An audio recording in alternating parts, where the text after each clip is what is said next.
Tina, I want to pick your brains. First of all, diving straight into the decline of traditional media.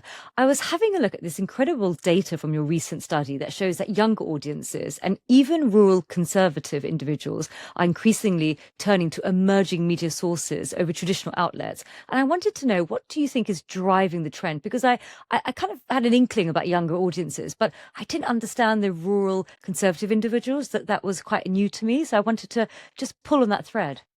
Yeah, I thought that was really interesting as well, specifically because it doesn't seem like something that's obvious. Like, well, of course, we're all conservative media, but it's not necessarily obvious compared to when you see the Gen Z trend, which you would expect it more. One of the reasons is just the political environment that we see it now. That sort of the traditional media with conservatives has been sort of villainized. So they're trying to find what outlets sort of fit their perspective and sort of agree with their input. So you see some more alternative types of media, podcast or even some social media that is more likely to be followed because it agrees with sort of their perspective. Okay, so let's say I'm the media relations lead for my big organization. What I did 10 years ago, where I went to get my company in the media or keep them out of the media, that's like totally changed. Like, It's totally like changed. now I'm in a million different directions. I mean, yeah, being a media relations professional is a really tough job right now because not only do we see, I mean, gosh, the rise of social media. If you're like, what are the one of the biggest changes besides the internet of like the past 100 years? Absolutely, social media. It's changed everything in our society, not just where we get our entertainment and content.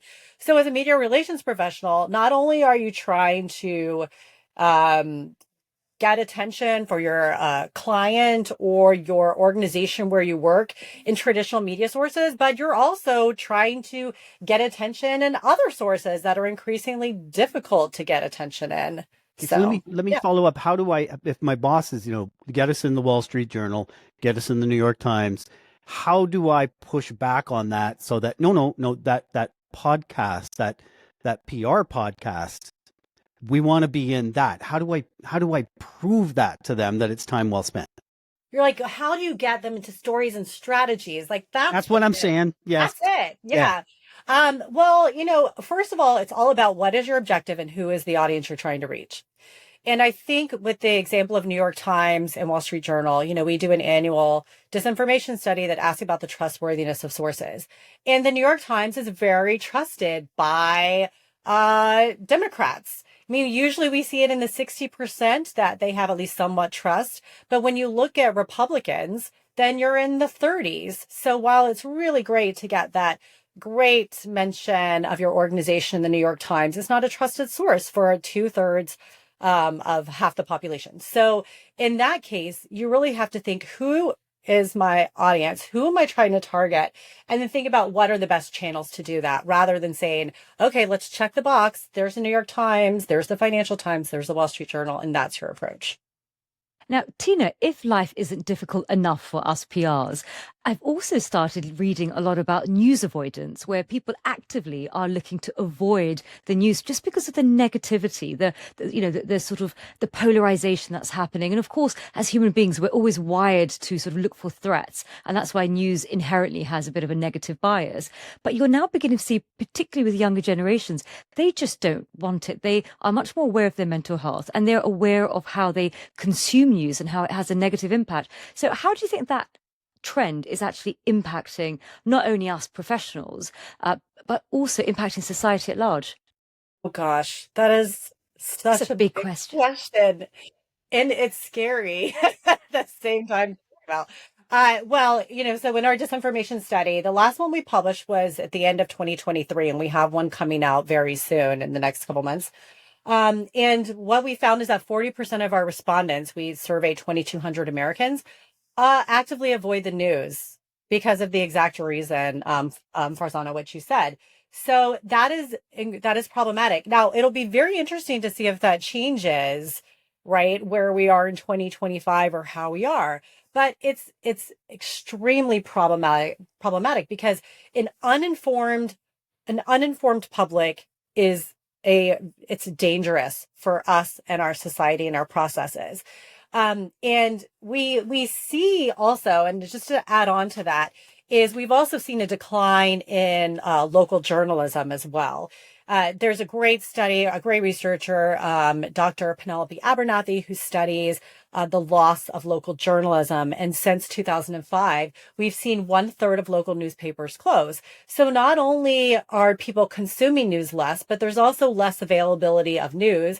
And, 1/3 when you're in what we call news deserts, where they don't have any access to local news, it's very problematic for people, keeping informed of what's going on, not just in the world, but also in their local communities. So it's very scary, and it's a very difficult problem to solve. So people are turning to other sources that uh, like alternative media or emerging media or podcast or even other community, even WhatsApp groups to get their information. So let me pull on that. I mean, earned media as a part of every comms plan, every marketing plan that I put together. And yet, if I go there, if I go Wall Street Journal, as you say, great. I get those who think with the Democratic frame of mind. I turn off most with a Republican frame of mind. So what do I do? Do I target Joe Rogan as well as the Wall Street Journal? Do I put my line in the sand and say, no, I'm going that way and not that way? It makes it harder. Yes, it makes it extremely hard. And then it totally depends who your audience is. I mean, Joe Rogan, the power of Joe Rogan is just insane. He's a unicorn.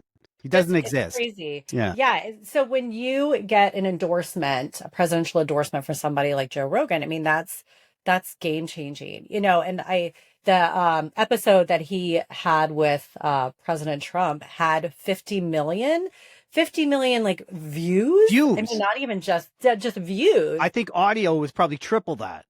Yeah, and it's insane numbers. But it's also one of the things that we do in our studies too is we also break down. So we say, like, instead of saying traditional media, we also break it down to the types of media, like MSNBC versus CNN versus New York Times versus others, because they are all really different. Because even we see shows like 60 Minutes that is still immensely popular on CBS with, even like the rural conservative crowd. And local journalism, when we do our study, what we also find is that local journalism is trusted by both Democrats and Republicans. And I know if people are listening, they're like, oh my gosh, she keeps talking about political affiliation so much. But it really is, when we look at all these demographic factors, it's the political affiliation that influences what people listen to and consume the most. That's just the reality of it. God, one of the things that really keeps me up at night, Tina, I'm the mother of a teenage daughter, and I have I one sort of of, those too. oh, yeah, you do. And what I find is I sort of look at the way I consume information in my formative years compared to her. And so I would consume Sesame Street, and you had education psychologists there, and I would consume sort of legacy media, and you would have, people who study journalism and understand the rigors and the balance and making sure that, they serve a purpose in society, the fourth estate for society. They're very mission orientated, a lot of the journalists. And then I look at my daughter and what she consumes. So she consumes a lot of user generated content, often created by her peers. And then I sort of think when she does go into sort of looking at news channels, they're often they're created by influencers, and they're not by people who've necessarily studied journalism. They're not necessarily people who have joined the National Union of Journalists, who believe in the importance of impartiality and balance and understand that the role that informing the public has within democracy. And it's all about sort of driven by clicks, and hate, as we know, is one of the biggest form of engagement. And I just wanted to understand is how can we really try and bring sort of legacy media back when actually they're competing against sensationalists? And I said to my daughter the other day, I said, it's a little bit like, because she said, oh, Mum, it's so boring reading, because she loves reading her conspiracy theories on TikTok. And I said, it's a little bit like broccoli versus a Mars bar. So yes, you're going to get this sugar high of these crazy conspiracy theories on TikTok, but it's not good for you and it's not good for society. But how do you sell broccoli to teenagers? Oh gosh. With a side of Mars bars. They have to like really. I mean, I have this struggle too, but it's what's really funny. It's my daughter. This is really funny. My daughter, she does the same thing with TikTok, and she came in my. This is serious. She came in my office and she was like, "Oh my gosh, they changed the name. They have changed the name of Gulf of Mexico to Gulf of America." And I was like, "Delia," her name's Delia. I was like, "You have to stop. Like, you have to stop." Watching like this, where are you getting this? And it was actually true. But what's really interesting is I would say, well, I'm just using my kids as an example, or they're actually very politically, like they know what's going on. They follow the news, but they're not getting it, like you said, from traditional sources. That's the influencers on so here's what you do. You take your kids' phones and then you go to TikTok and then put in your influencers and then it'll get stuck in their algorithm and then they will be forced to watch this. That's the solution. No, but all kidding aside, I mean, it really is and I think probably, when I grew up on Sesame Street too, we had three channels. We didn't get alerts on our phone, but it is all consuming. And we know that teenagers, the rates of depression, especially in girls, are higher than they've ever been because of social media that is consumed. I think it's like teaching them good media literacy and media literacy practices. I'm in Seattle, my kids are at Seattle Public Schools. My youngest son, who is 11, he actually took a media literacy class for like 6 months. Now he's the only child too. But however, it is really problematic because I think as parents and adults, we're also not setting good examples because we're also not consuming media that are more reliable, that are the fourth estate, that are there to be the watchdogs of society, right? I mean, there are so many things that could have gone very wrong in our society if we didn't have journalists to say like red light, like here's some embezzlement that's happening at the government, right? This person was arrested for X, like stuff, and that's what we want. We need that watchdog. But media literacy is really important. And I think I had a check moment when I was telling him something about politics and he just said, "Mom, we don't have to know what Pete Buttigieg is doing every second of the day. Like, why are you being so?" And then I realized that I also, for my kids personally, that I also want them to be kids and enjoy it before they have to deal with sort of the constant inundation we get. And those 40% news avoidant people, I've noticed I've done it recently too, because it's so much I get alerts. I mean, today I probably got like 10 alerts or friends texting like, "Oh, did you see about this Signal text thread?" And there's just like constant inundation everywhere. So I think for kids, it's good to teach them, but I don't think that's what's happening in the majority.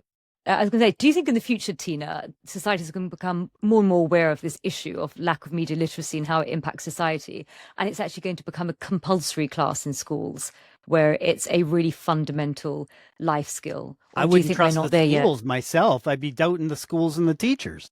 I'm not hopeful.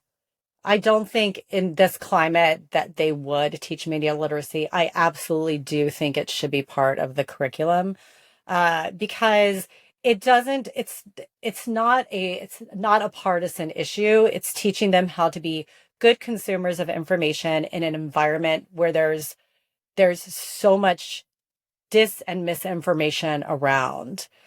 And that now with they're going to be raised, especially this next generation, on AI, and that just opens up a whole nother set of issues outside of social media.